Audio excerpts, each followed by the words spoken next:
Lord Taylor would also like to thank Lord Clement Jones for moving this important debate today. My Lords, what do the following British creative people all have in common? Charles Dickens, the Beatles, J.K. Rowling, and Charlie Chaplin. The answer is they were all artistic failures, at least at first. Dickens left school early, had no formal education, and seemed destined for a life working in a grimy Victorian shoe factory. The Beatles were rejected by a record company which said, "We don't like your sound and guitar music is on the way out." J.K. Rowling was unemployed, divorced and raising her daughter on social security. And Chaplin was shown the exit door by unimpressed film executives who thought his comedy was too obscure for anyone to find funny. Yet each of these artists persevered and became iconic examples of what has become great about Britain's creative industries, respected throughout the world. But in order to build upon this great legacy, we need to refresh the education and training system to provide young people with the skills needed for great jobs in the creative sector. I had the privilege for 5 years to be the Chancellor of Warwick University, which is a centre of excellence for business, especially film production. A number of their graduates have used their technical skills to make the Lord of the Rings films, such as visual success. But there is still a national shortage of skills in film animation and visual effects. Secondly, Brexit provides the government with the opportunity to create a visa system fit for the 21st century. The visa system should enable access to world-class talent to keep the British creative industries at the top. One of my daughters is a student at the London School of Fashion, and the international students there face a steep barrier in terms of the cost and complexity of obtaining Tier 2 visas to study. There needs, my Lords, to be an audit of existing EU funding to the UK creative sector to identify old streams that should be replaced by the UK government when the EU funding ends. Also, there must be ongoing protection of intellectual property rights, including copyright in the new trade deals. Other issues which need to be addressed will be the increased cost and administration for British artists touring the EU and for British venues wanting to showcase non-UK EU nationals. There is also likely to be an impact on the finances and standing of British higher education because of the possible reduction in the number of EU students and academics.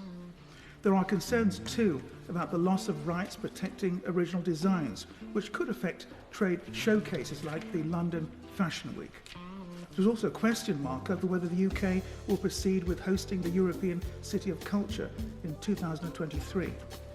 For 10 years I was Vice President of the British Film Board, which has jurisdiction over cinema, film, videos and computer games.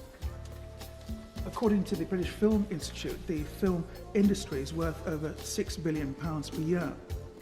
During the 10 years that I was the Vice President, I can definitely say the films that I found the most creative and groundbreaking were the British origin films like In the Name of the Father, The English Patient, The Remains of the Day, and of course previously Lord Putnam's Chariots of Fire.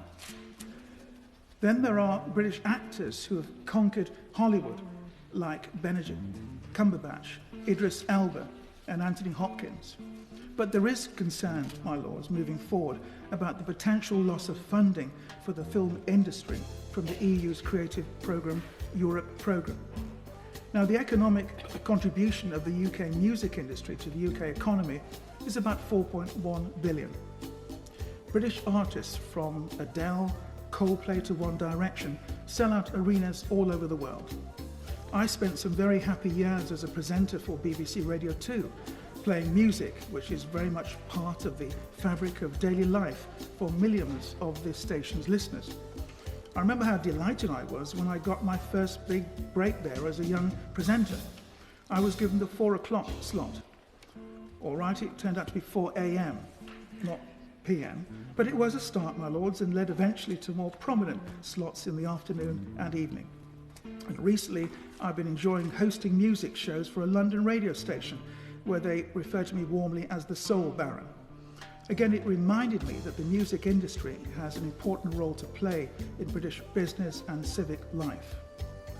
The UK music business derives more than half its revenue from exports to the tune of £2.2 billion, so its future is dependent on securing favourable trade conditions with overseas markets.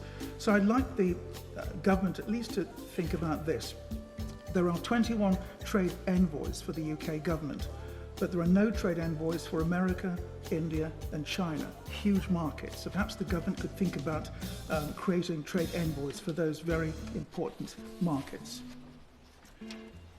The government may also like to think about revitalising the city twinning system to link industries in the creative industries across countries, across continents.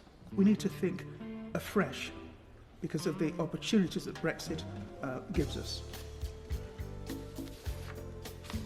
Well, Lords, the government needs to continue its dialogue with the Creative Industries Council and to listen to groups such as the Creative Industries Federation, the Publishers Association, the British Film Industry, British Fashion Council, Music UK, the Commercial Broadcasters Association and the Arts Council. We're on the eve of the inauguration of a new American president. Had the privilege of being recently interviewed on Fox TV News in America on the topic of Brexit. America is listening to Britain and watching how we embrace this European exit. Now, Brexit may be a bumpy ride, but it will provide positive opportunities for the creative industries in the long run. As the economist John Maynard Keynes once said, the difficulty lies not so much in developing new ideas as in escaping from old ones.